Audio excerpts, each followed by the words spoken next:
एक बहुत ही कामयाब बिजनेसमैन ने जानते हैं एक दिन अपने बेटे से एक बड़ी ही अजीब सी बात कह दी।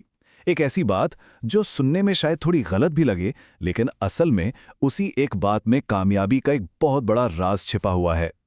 चलिए आज इस कहानी को और उन 7 नियमों को जरा गहराई से समझते हैं। उन्होंने बस इतना कहा, अगर जिंदगी में कामयाब होना है तो कभी भी खाली मत बैठना। अब ये सुनकर तो कोई भी चौंक जाएगा, है ना? पहली बार में तो यही लगता है कि भाई ये कैसी सलाह है, क्या इंसान को आराम नहीं करना चाहिए? और बेटे ने भी बिल्कुल यही सवाल किया। उसने कहा, पापा ये आप कैसी बातें कर रहे हैं? क्या इंसान हर समय मतलब 24 घंटे बस काम ही करता रहेगा? और ये सवाल बिल्कुल सही है। ज्यादातर लोग इस सलाह का मतलब यहीं पर गलत समझ लेते हैं। तब उस बिजनेसमैन ने मुस्कुराते हुए अपने बेटे को समझाया। उन्होंने कहा, बेटा, खाली मत बैठने का मतलब शरीर को थकाना नहीं है। इसका मतलब है दिमाग को खाली नहीं छोड़ना है। और सच मानिए, बस यहीं पर एक आम इंसान और एक सफल इंसान के बीच का सबसे बड़ा फर्क छिपा है। शारीरिक आराम तो जरूरी है, लेकिन मानसिक आलस वो बहुत खतरनाक है।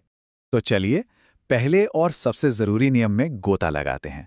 आखिर दिमाग को कभी खाली क्यों नहीं छोड़ना चाहिए? क्योंकि देखिए, जब भी दिमाग खाली होता है ना, तो वो या तो बेवजह की चिंताओं में उलझ जाता है, या फिर दूसरों से अपनी तुलना करने लगता है। फिर मन में नेगेटिव बातें आने लगती हैं, और ये सब मिलकर इंसान को अंदर ही अंदर कमज़ोर बना देता है। ये सिर्फ समय की बर्बादी नहीं है, ये सोच की भी बर्बादी है। जरा सोचिए, दिन के सिर्फ 2 से 3 घंटे, ये वो घंटे हैं जब अक्सर लोग खाली बैठकर अपना वक्त बर्बाद कर देते हैं। अगर बस इन्हीं 2-3 घंटों को कुछ नया सीखने या सोचने में लगा दिया जाए, तो कोई भी इंसान 1 साल में कितना आगे निकल सकता है।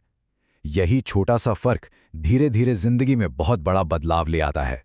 अब आते हैं उन 3 नियमों पर जो सीधे सीधे किसी के भी पर्सनल और प्रोफेशनल विकास से जुड़े हुए हैं।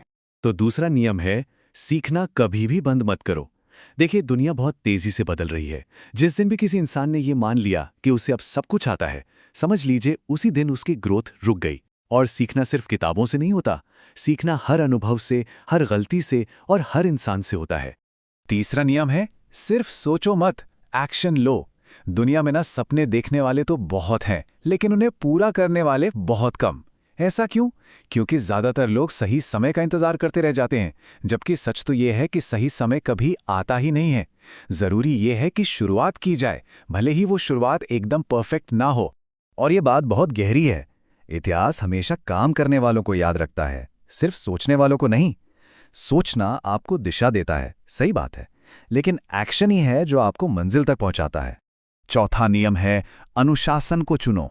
मोटिवेशन, जानते हैं, एक फीलिंग की तरह है जो आज है, कल नहीं।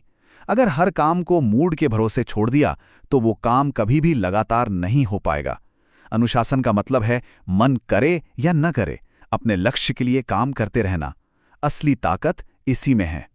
अब बात करते हैं उन बाहरी और भीतरी रुकावटों की जो अक्सर कामयाबी के रास्ते में आ ही जाती हैं। तो पांचवा नियम है, डर से भागो मत। जब भी कोई इंसान कुछ नया या बड़ा करने की सोचता है, तो सबसे पहले डर ही तो सामने आता है। लेकिन सच्चाई यह है कि असली ग्रोथ, असली तरक्की उसी डर के उस पार छिपी होती है। डर तो इस बात का सिग्नल है कि कुछ नया और बेहतर होने वाला है। छठा नियम है, अपने माहौल को सही बनाओ। एक इंसान चाहे कितना भी मजबूत क्यों ना हो, वो अपनी संगत से असर में आ ही जाता है। एक नेगेटिव माहौल धीरे धीरे नीचे गिरा सकता है, जबकि एक अच्छा पॉजिटिव माहौल बिना ज्यादा मेहनत के भी ऊपर उठा सकता है। इसलिए अपनी संगत को बहुत समझदारी से चुनना जरूरी है। और अब आते हैं उस आखिरी और शायद सबसे शक्तिशाली नियम पर, जो बाकी सभी नियमों को एक साथ जोड़ता है। सातवां और आखिरी नियम है निरंतरता, यानी कंसिस्टेंसी। दुनिया में अगर सबसे बड़ी कोई ताकत है, तो वो है लगातार कोशिश करते रहना। सफलता किसी एक दिन में किए गए बहुत बड़े काम से नहीं मिलती, बल्कि हर दिन किए गए छोटे छोटे सही कामों के जुड़ने से मिलती है। ये छोटे छोटे कदम ही मिलकर एक बहुत बड़ी दूरी तय करते हैं। सोचिए, पहले दिन उठाया गया एक छोटा सा कदम जब 30 दिनों तक लगातार किया जाता है, तो वो एक आदत बन जाता है। और वही आदत जब 365 दिनों तक चलती है, तो जिंदगी में एक बहुत बड़ा बदलाव ला सकती है। यही तो है निरंतरता की असली शक्ति। तो इन 7 नियमों को जानने के बाद अब असली सवाल बस एक ही है, कामयाबी की ओर अगला छोटा सा कदम क्या हो सकता है? क्योंकि जैसा कि हमने देखा, असली खेल शुरुआत करने का है और फिर बस लगातार चलते रहने का है।